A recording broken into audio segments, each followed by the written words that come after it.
തദ്ദേശ സ്വയംഭരണ സ്ഥാപനങ്ങളിലേക്കുള്ള 2020 പൊതുതെരഞ്ഞെടുപ്പുമായി ബന്ധപ്പെട്ട പ്രചാരണത്തിന് ബോർഡുകൾ, ബാനറുകൾ, പോസ്റ്ററുകൾ, നോട്ടീസ്, ചുവരെഴുത്ത് എന്നിവ ഉപയോഗിക്കുന്നത് സംബന്ധിച്ച മാർഗനിർദ്ദേശങ്ങൾ കേരള സംസ്ഥാന തെരഞ്ഞെടുപ്പ് കമ്മീഷൻ പുറപ്പെടുവിച്ചു. തിരഞ്ഞെടുപ്പ് പരസ്യം സ്ഥാപിക്കുന്നതിനും പതിക്കുന്നതിനും ചുമതലപ്പെടുത്തുന്ന വ്യക്തിയുടെ പേരും സ്ഥാനപ്പേരും പരസ്യത്തോടൊപ്പം ചേർക്കേണ്ടതാണ്.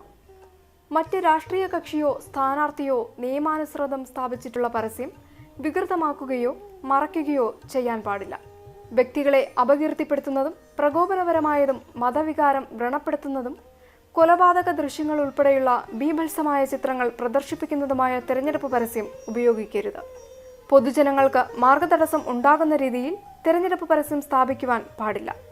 നടപ്പാതയിലും റോഡുകളുടെ വളവുകളിലും പാലങ്ങളിലും റോഡുകൾക്ക് കുറുകെ ഗതാഗത തടസ്സമുണ്ടാക്കുന്ന രീതിയിലും തിരഞ്ഞെടുപ്പ് പരസ്യം സ്ഥാപിക്കാൻ പാടുള്ളതല്ല.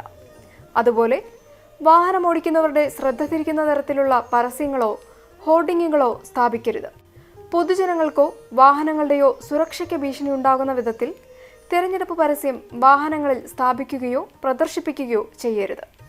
ബന്ധപ്പെട്ട അധികാരികളുടെ രേഖാമൂലമുള്ള മുൻകൂർ അനുമതിയില്ലാതെ പൊതുസ്ഥാപനങ്ങളുടെ കെട്ടിടങ്ങളിലോ വസ്തുവകകളിലോ ഇലക്ട്രിക് പോസ്റ്റുകളിലോ മൊബൈൽ ടവറുകളിലോ ടെലഫോൺ പോസ്റ്റുകളിലോ തിരഞ്ഞെടുപ്പ് പരസ്യം സ്ഥാപിക്കുവാനോ പതിക്കുവാനോ വരയ്ക്കുവാനോ എഴുതുവാനോ പാടില്ല. തിരഞ്ഞെടുപ്പ് പരസ്യം സ്ഥാപിക്കുന്നതിനായി പ്ലാസ്റ്റിക് പേപ്പറുകൾ, പ്ലാസ്റ്റിക് നൂലുകൾ, പ്ലാസ്റ്റിക് റിബണുകൾ എന്നിവ ഉപയോഗിക്കാൻ പാടില്ല.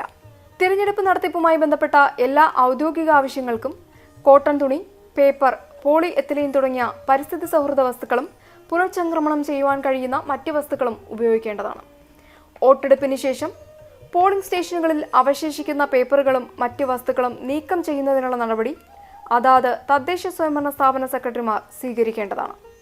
വിതരണ സ്വീകരണ വോട്ടെണ്ണൽ കേന്ദ്രങ്ങളിൽ അവശേഷിക്കുന്ന പാഴ്വസ്തുക്കൾ നീക്കം ചെയ്യുന്നതിനുള്ള നടപടി അതാത് ബ്ലോക്ക് പഞ്ചായത്ത് സെക്രട്ടറിമാർ, മുനിസിപ്പൽ സെക്രട്ടറിമാർ, മുനിസിപ്പൽ കോർപ്പറേഷൻ സെക്രട്ടറിമാർ എന്നിവർ സ്വീകരിക്കേണ്ടതാണ്.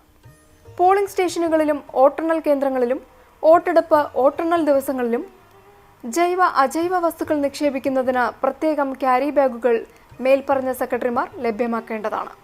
ഉപയോഗിച്ച ബയോമെഡിക്കൽ വേസ്റ്റുകളിൽ മാസ്ക്, ഗ്ലൗസ് എന്നിവ പ്രത്യേകം ശേഖരിച്ച് സംസ്കരിക്കുന്നതിനായി മഞ്ഞ, ചുവപ്പ് എന്നീ നിറങ്ങളിലെ ക്യാരി ബാഗുകൾ കൂടി ഉറപ്പുവരുത്തണം.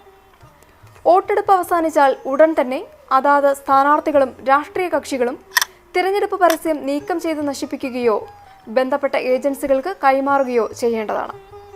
ഇപ്രകാരം നീക്കം ചെയ്യുന്നില്ലെങ്കിൽ വോട്ടെടുപ്പ് അവസാനിച്ച് 5 ദിവസത്തിനുള്ളിൽ ബന്ധപ്പെട്ട തദ്ദേശ സ്വയംഭരണ സ്ഥാപന സെക്രട്ടറി പ്രസ്തുത പരസ്യം നീക്കം ചെയ്ത് നശിപ്പിക്കുന്നതിനോ പുനർചംക്രമണം നടത്തുന്നതിന് ഏജൻസികൾക്ക് കൈമാറുന്നതിനോ നടപടികൾ സ്വീകരിക്കേണ്ടതാണ്. ഇതിന്റെ ചെലവ് പരസ്യത്തിന്റെ ഗുണഭോക്താവായ സ്ഥാനാർത്ഥിയിൽ നിന്നും ഈടാക്കാം. പോളിംഗ് സ്റ്റേഷൻ, വിതരണ സ്വീകരണ വോട്ടെണ്ണൽ കേന്ദ്രങ്ങൾ എന്നിവയ്ക്കായി ഉപയോഗിക്കുന്ന വിദ്യാഭ്യാസ സ്ഥാപനങ്ങൾ ഉൾപ്പെടെയുള്ള പൊതു സ്വകാര്യ കെട്ടിടങ്ങളിലെ ചുമരുകളിലും പരിസരത്തും ബോധവൽക്കരണത്തിനായി കമ്മീഷന്റെ നിർദ്ദേശാനുസരണം പതിക്കുന്ന പോസ്റ്ററുകളും ബോർഡുകളും മറ്റും നീക്കം ചെയ്ത് വൃത്തിയാക്കുന്നതിന് ബന്ധപ്പെട്ട തദ്ദേശ സ്വയംഭരണ സ്ഥാപനങ്ങളിലെ സെക്രട്ടറിമാർ ആവശ്യമായ നടപടി സ്വീകരിക്കണം.